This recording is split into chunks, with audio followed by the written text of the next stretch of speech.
ہمیں ارشاد کیا کہ جنتی دیکھنے کا شوق ہو تو دروازے پہ دیکھو، تو ہماری نگاہیں دروازے پہ لگ گئیں کہ دیکھیے آج کون خوش نصیب آتا ہے۔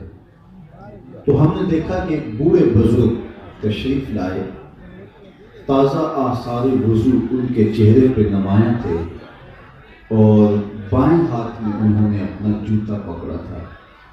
آ کے بیٹھ گئے، مجلس برخاست ہوئی، ہم لوگ گھروں کو پلٹے۔ دوسرا دن آیا تو پھر وہی کیفیت پیدا ہوئی اور آقا کریم نے فرمایا کہ میرے اصحاب، جنتی دیکھنے کا شوق ہو تو دروازے پہ دیکھو، جو شخص مسجد میں ابھی داخل ہوگا وہ جنتی ہوگا۔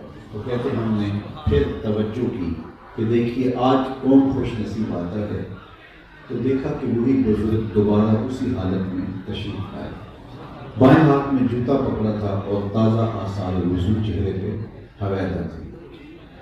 تیسرا دن آیا تو پھر کہا کہ جنتی دیکھنے کا شوق ہو تو دروازے پہ دیکھو۔ کہتے ہم نے پھر دیکھا تو وہ بزرگ دوبارہ اسی حالت میں تشریف لائے۔ خیر، مجلس اختتام کو پہنچی، لوگ گھروں کو پلٹے، تو میں اس بزرگ کے پیچھے چل پڑا اور میں نے کہا کہ میری والد گرامی سے کوئی شکر رنجی سی ہوگی ہے، کوئی ناراضگی سے چل رہی ہے، تو اگر آپ مجھے 3 دن کے لیے اپنے پاس رکھ لیں تو آپ کی مہربانی ہوگی۔ انہوں نے کہا کوئی بات نہیں، آ جاؤ۔ فرماتے ہیں میری لالچ یہ تھی کہ میں دیکھنا چاہ رہا تھا کہ یہ عمل کون سے کرتا ہے، کہ آقا کریم نے فرمایا جنتی دیکھنا تو دروازے پہ دیکھو، اور 3 دن یہی دکھائی دیتا ہے، کوئی عمل ہوں گے تو میں بھی وہ اعمال دیکھوں اور اس کے تتبع سے اپنے من کی ستھرائی کا سامان کروں۔ میں ان کے ساتھ چلا گیا۔ خیر، انہوں نے مجھے کھانا کھلایا، عزت دی، بٹھایا، میرے لیے بستر بچھا دیا اور خود بھی ایک جانب لیٹ گئے۔ میں چادر اوڑھ کے تاثر یوں دیا کہ میں سو رہا ہوں، لیکن میں سویا نہیں تھا، میں جاگ رہا تھا۔ میں دیکھنا چاہتا تھا کہ یہ عمل کیا کرتے ہیں، یہ کس طرح نوافل پڑھتے ہیں، عبادات کیا ہیں شب کی۔ لیکن ساری رات وہ بزرگ سوئے رہے اور میں تاپ میں رہا۔ صرف اتنا تھا کہ جب وہ کروٹ بدلتے تھے تو اللہ کا نام لیتے تھے۔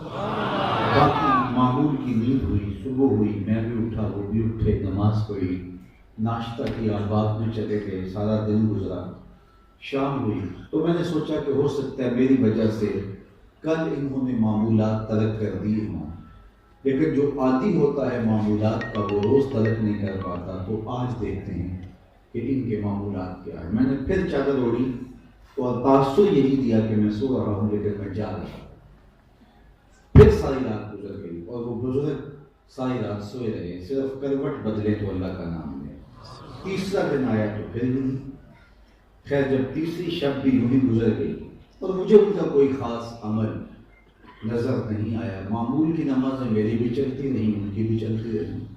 خیر، جب تیسرے دن کی شب بھی بیت گئی اور صبح ناشتے پہ بیٹھے تو میں نے کہا کہ میں اب آپ سے رخصت چاہوں گا، تو میری والد گرامی سے کوئی شکر رنجی نہیں ہوئی تھی، کوئی ناراضگی نہیں ہوئی تھی۔ میں تو اس لیے آیا تھا کہ رسول کریم صلی اللہ علیہ وآلہ وسلم نے فرمایا تھا جنتی دیکھنا ہو تو دروازے پہ دیکھو، اور 3 دن تک آپ ہی آتے رہے، تو مجھے شوق ہوا کہ میں دیکھوں کہ آپ کے عمل کیا ہے، تو شاید آپ نے اپنے عمل مجھ سے چھپا لیے۔ تو وہ بزرگ فرمانے لگے کہ عبداللہ بن عمر ایسا نہیں ہے، میں نے کوئی عمل نہیں چھپایا، میرے وہی عمل ہے جو تم نے دیکھے ہیں، تمہاری وجہ سے میں نے کوئی معمول ترک نہیں کیا، لیکن ایک میرا عمل ایسا ہے جو تم دیکھ نہیں سکے، اور اگر تم اور دن بھی میرے پاس رہو تو شاید پھر بھی نہ دیکھ سکو، لیکن تم نے 3 دن یہاں ایک مقصد کے لیے گزارے ہیں، تو میں تمہیں خود بتا دیتا ہوں کہ وہ میرا عمل کیا ہے۔ کہتے ہیں میں ہمہ گوش ہو گیا، تو وہ بابا جی بزرگ فرمانے لگے کہ عبداللہ بن عمر، یہ جو میرے سینے میں رکھا ہوا دل ہے نا، اس میں کسی مومن کا بغض نہیں ہے، اس دل میں کسی مومن کے لیے حسد نہیں ہے۔ تو جب ہمارے دل صاف ہوں گے بغض سے، حسد سے، کینے سے، نفرتوں سے، تو اس دل میں جمال یار نظر آئے گا۔